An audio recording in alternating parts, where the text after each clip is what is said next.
Hello friends, welcome to school of kitchen. ಇವತ್ತಿನ ನಮ್ಮ ವಿಡಿಯೋದಲ್ಲಿ ಹುರುಳಿಕಾಳಲ್ಲಿ ಚಟ್ನಿ ಹೇಗೆ ಮಾಡೋದು ಅಂತ ನೋಡೋಣ. ತುಂಬಾ ಟೇಸ್ಟಿಯಾಗಿರುತ್ತೆ ಇದು. ಮೊದಲಿಗೆ 1 ಕಪ್ನಷ್ಟು ಹುರುಳಿಕಾಳನ್ನ ಬಾಣಲಿಗೆ ಹಾಕ್ಕೊಂಡು ಈ ರೀತಿಯಾಗಿ ಡ್ರೈ ರೋಸ್ಟ್ ಮಾಡ್ಕೋಬೇಕು. ಹುರುಳಿಕಾಳು ಸ್ವಲ್ಪ ಘಮ್ ಅಂತ ಪರಿಮಳ ಬರುತ್ತೆ, ಸ್ವಲ್ಪ ಕೆಂಪಗಾಗುತ್ತೆ ನೋಡಿ. ಈ ರೀತಿಯಾಗಿ ಅಲ್ಲಿವರೆಗೂ ಇದನ್ನು ಹುರ್ಕೋಬೇಕಾಗುತ್ತೆ. ನಂತರ ಇದನ್ನು ಒಂದು ತಟ್ಟೆಗೆ ತೆಗೆದಿಟ್ಕೊಳ್ಳೋಣ. ಈ 1 ಕಪ್ ಹುರುಳಿಕಾಳಿಗೆ 2 ಸ್ಪೂನ್ನಷ್ಟು ಕಡಲೆಬೇಳೆ ಹಾಕೋತಾ ಇದ್ದೀನಿ. ಇದನ್ನು ಕೂಡ ಸ್ವಲ್ಪ ಕೆಂಪಗಾಗೋವರೆಗೆ ಹುರ್ಕೋಬೇಕಾಗುತ್ತೆ. ಇದು ಕೆಂಪಗಾದ ನಂತರ ಇದಕ್ಕೇ 1 ಸ್ಪೂನ್ನಷ್ಟು ಉದ್ದಿನಬೇಳೆ ಕೂಡ ಸೇರಿಸ್ಕೊತಾ ಇದ್ದೀನಿ. ಇದನ್ನು ಕೂಡ ಹುರ್ಕೋಬೇಕು. ಇವೆರಡು ಕೆಂಪಗಾದ ನಂತರ 1 ಹಿಡಿಯಷ್ಟು ಕರಿಬೇವಿನ ಸೊಪ್ಪು, ಇದನ್ನು ಕೂಡ ಸ್ವಲ್ಪ ಗರಿಯಾಗುವಷ್ಟು ಎಲ್ಲ ಒಟ್ಟಿಗೆ ಸೇರಿ ಫ್ರೈ ಮಾಡಿಕೊಂಡು ಅದೇ ತಟ್ಟೆಗೆ ತೆಗೆದಿಟ್ಕೊಳ್ಳಿ. ನಂತರ ಇದಕ್ಕೆ ಖಾರಕ್ಕೆ ಎಷ್ಟು ಬೇಕೋ ಅಷ್ಟು ಬ್ಯಾಡಗಿ ಮತ್ತು ಗುಂಟೂರು ಮೆಣಸಿನ್ಕಾಯಿ ಎರಡನ್ನೂ ಸ್ವಲ್ಪ ಪ್ರಮಾಣದಲ್ಲಿ ಹಾಕೋಬೇಕಾಗುತ್ತೆ.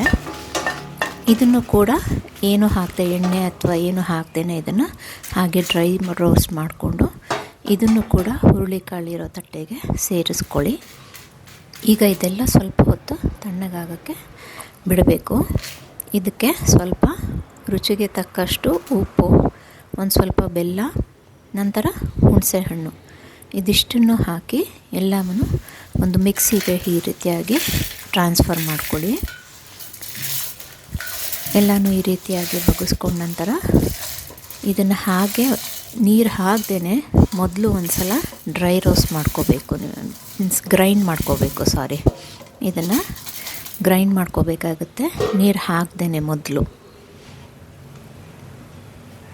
ನೋಡಿ ಈ ರೀತಿಯಾಗಿ ನಾನು ಇದಕ್ಕೆ ನೀರು ಹಾಕಿಲ್ಲ, ಡ್ರೈ ಆಗಿ ಇದನ್ನು ಒಂದು ಸಲ ಗ್ರೈಂಡ್ ಮಾಡ್ಕೊಂಡಿದ್ದೀನಿ. ಇದು ಅರ್ಧ ಪುಡಿ ಆದ ನಂತರ ಇದಕ್ಕೆ ಒಂದು ಸ್ವಲ್ಪ ಒಣ ಕೊಬ್ಬರಿ, ನಾನು ಹೆಚ್ಚಿರೋ ಅಂಥ ಕೊಬ್ಬರಿ ಹಾಕಿದ್ದೀನಿ. ನೀವು ತುರಿದೊಡ್ಡು ಬೇಕಾದ್ರೂ ಹಾಕೋಬೋದು. ಅದು ಹಾಕಿದ ನಂತರ ಒಂದು ಸ್ವಲ್ಪ ನೀರು ಹಾಕಿ ಮತ್ತು ಇದನ್ನು ಚಟ್ನಿ ಹದಕ್ಕೆ ಗ್ರೈಂಡ್ ಮಾಡ್ಕೋಬೇಕಾಗುತ್ತೆ. ನೋಡಿ ಈ ರೀತಿಯಾಗಿ ಗ್ರೈಂಡ್ ಮಾಡಿದ ನಂತರ ಹುರುಳಿಕಾಳು ಚಟ್ನಿ ಸವಿಯೋಕ್ಕೆ ಸಿದ್ಧ ಆಗಿರುತ್ತೆ.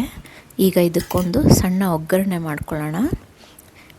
ಒಗ್ಗರಣೆ ಬಾಣಲಿಗೆ ಒಂದು ಸ್ವಲ್ಪ ಎಣ್ಣೆ, 2 ಸ್ಪೂನ್ನಷ್ಟು, ನಂತರ ಇದಕ್ಕೆ ಸ್ವಲ್ಪ ಹಿಂಗು ಘಮ ಬರೋಕ್ಕೆ, ನಂತರ ಒಂದು ಸ್ವಲ್ಪ ಸಾಸಿವೆ, 1 ಸ್ಪೂನ್ನಷ್ಟು ಉದ್ದಿನಬೇಳೆ ಮತ್ತು ಒಂದು ಸ್ವಲ್ಪ ಕರಿಬೇವು.